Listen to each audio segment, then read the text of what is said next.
So you're a DIY bride and you're planning everything for your wedding, but you might not understand exactly how like the logistics work for the whole thing.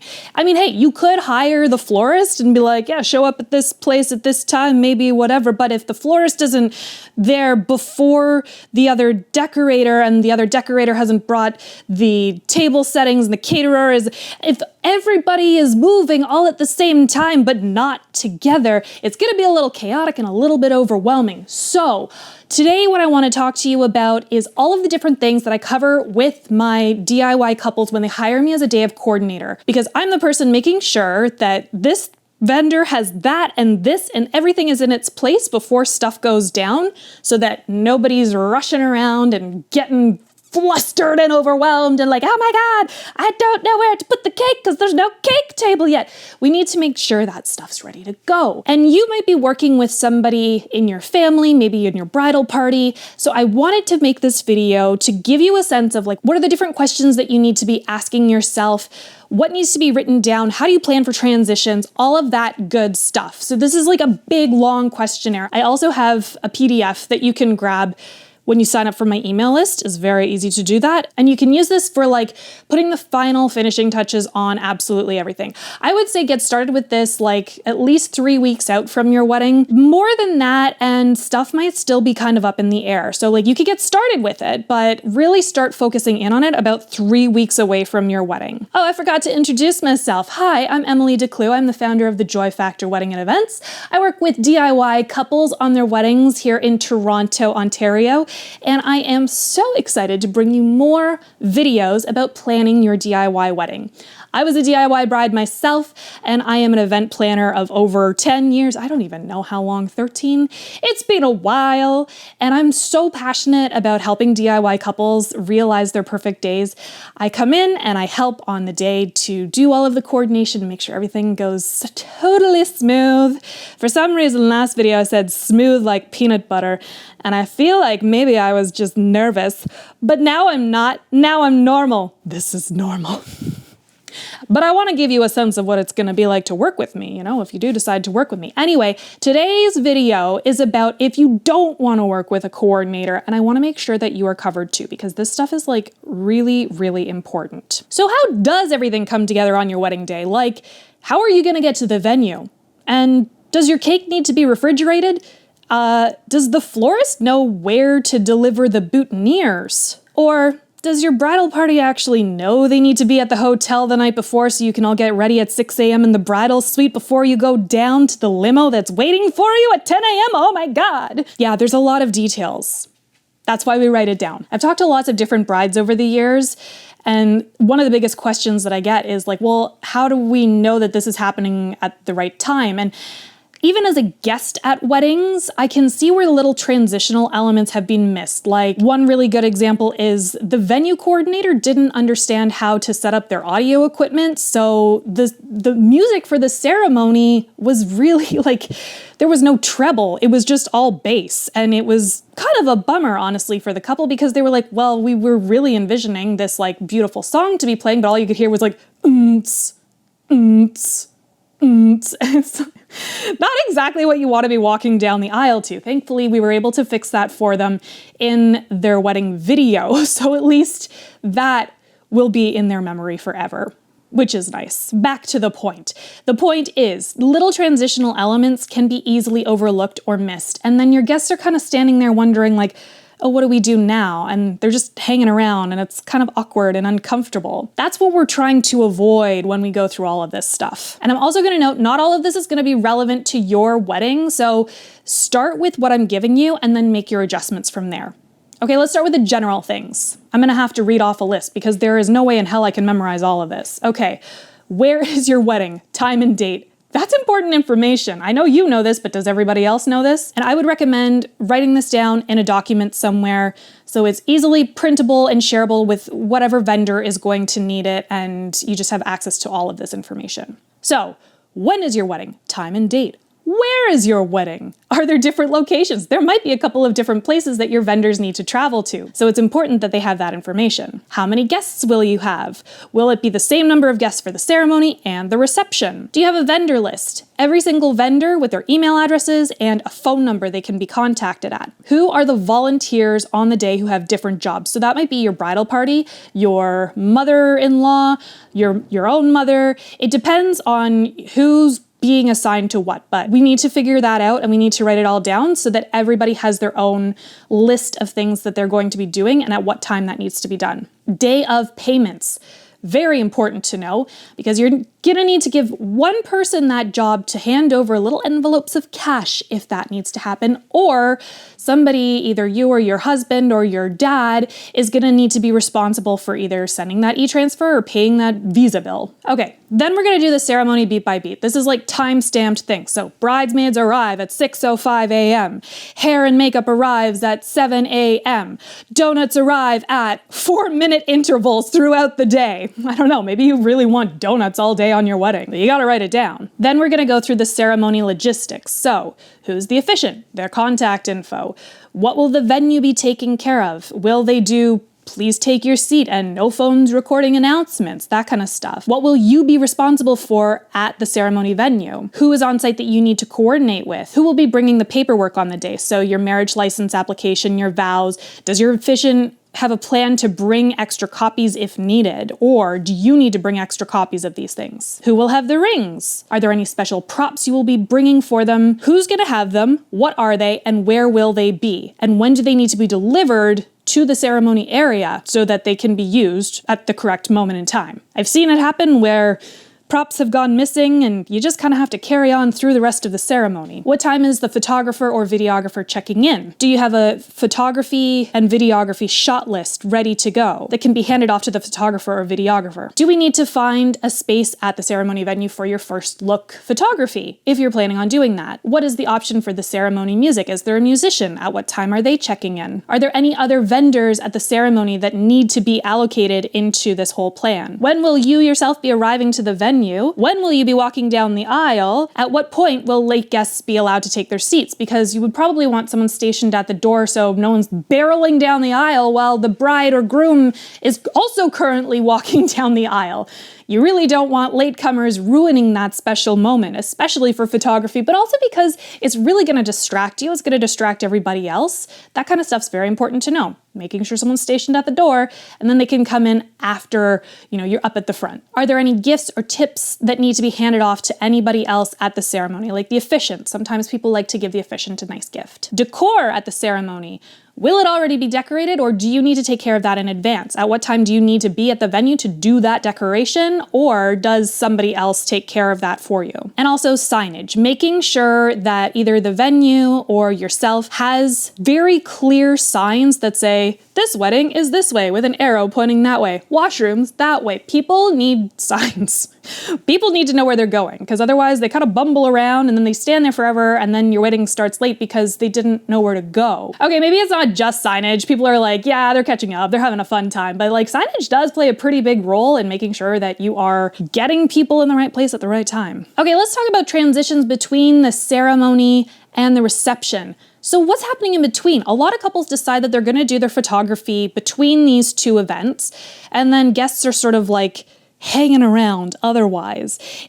It really, again, it's gonna depend on how you plan your day. Like my day, for example, we just did the ceremony and immediately following we had the reception in the exact same venue. But you might be planning a bus to take you from a chapel down to a restaurant. It really depends on what your whole plan is. So how will you be making sure that all of the people are getting on the bus and getting to the right places at the right time and they're all accommodated for? So make sure you've written down who the bus company is, what the head count should be for people who are taking the bus so that before the bus leaves, you've got all of the people that you need to be taking. Maybe you even have a list of the people that should be taking the bus. That comes down to your personal preference and your friends and family best if they're gonna get on the bus or not, or pull a Home Alone or something silly like that. On the transportation and transitions element, I wanna throw in accessibility for your guests. I really personally didn't think this through for my own wedding, and I chose a venue up a flight of stairs, and my grandma was really not able to get herself up the stairs on her own. So we really had to rely on family members to help her get up the stairs. She had also flown in that day from Vancouver to Toronto, and I guess the pressure of the plane really made it so that it felt like her knee was broken. It was like really bad swelling. I've had a similar experience on a plane too, so I totally get it. So she wasn't able to move her leg very well, and we had to find a mobility device at the last possible second, and it was like a holiday, and it was not perfect timing. I'm so lucky I have such wonderful friends that were able to like source a wheelchair walker for us at the last second. But this is something else to keep in mind too. If you have elderly family that may be traveling great distances, make sure that you have rented mobility devices just as backups, because you just never know. You can have them stationed at the venue, or you can have them in somebody's car. Just make sure that you have that available. Just throwing it out there. And then wrap up for ceremony venue. So what needs to be taken down? If you're doing your own decor there, then you need to make sure that that's all taken down before you leave. Your ceremony venue might also be really strict with scheduling. So that might be like have your bridal party at the ready to take down any extra decor that you may have brought along with you, just in case you need to like rush out. Ideally, that's not happening because you're so smart and you've planned everything in advance. All right.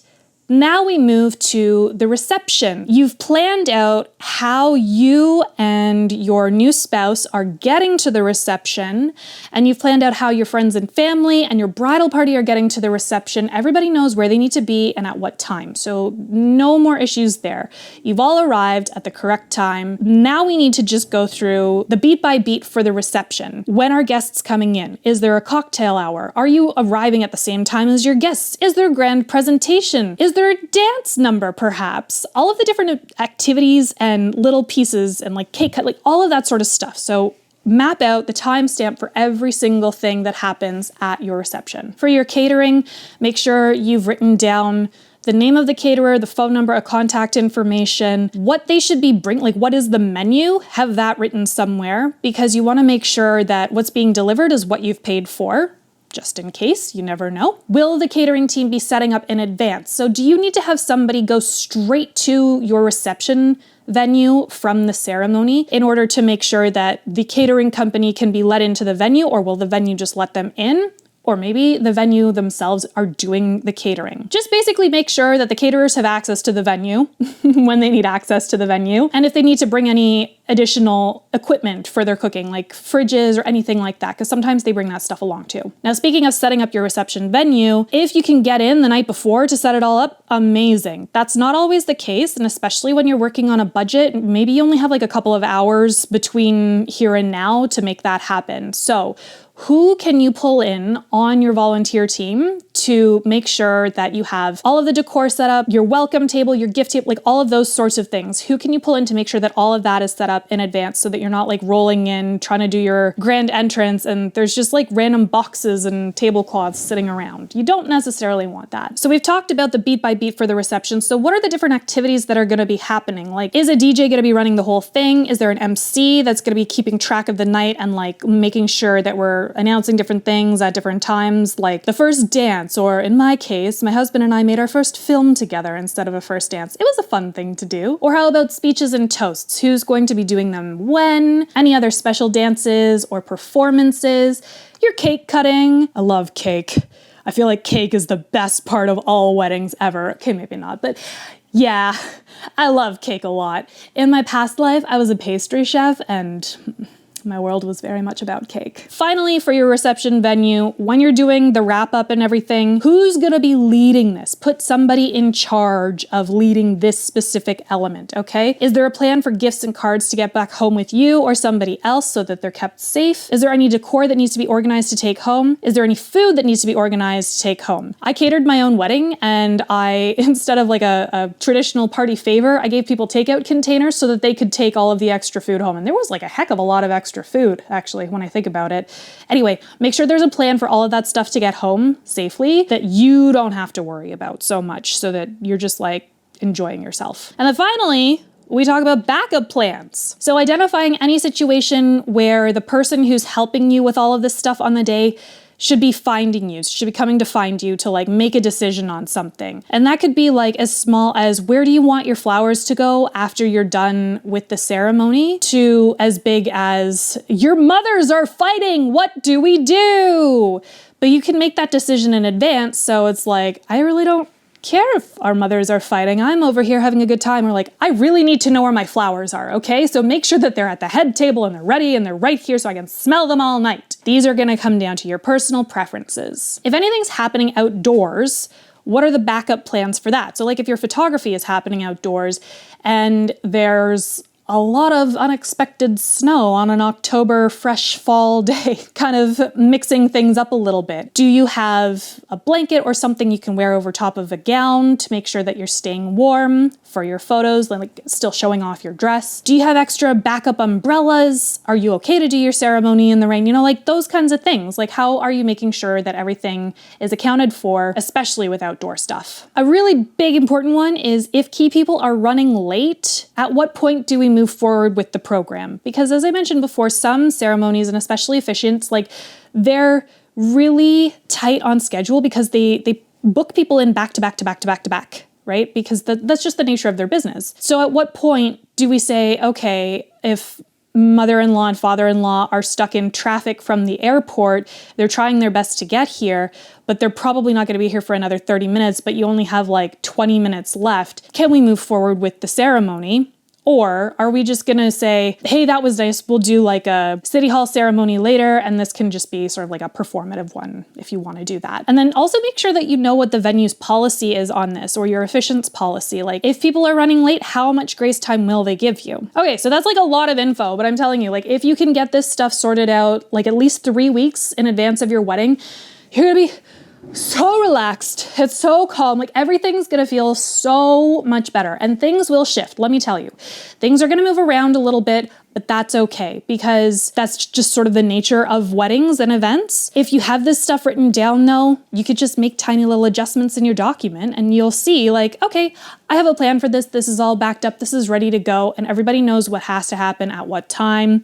And I feel good, I feel calm, I feel so happy about my wedding. If you found this video useful, I would be so grateful if you dropped a comment below letting me know what you found useful. Make sure you subscribe on YouTube, follow me wherever you get your podcasts. I'm on social media as well, drop the handles below. And if you have questions or topic ideas you'd like me to cover, you can email me at emily@joyfactorweddings.com. I would love to hear from you. And again, you can download this big whole list of questions, this PDF I've made for you. All you have to do is sign up for my email list for that. I've got a link below for you for that as well. Thank you so much for being here, and until next time, keep it joyful.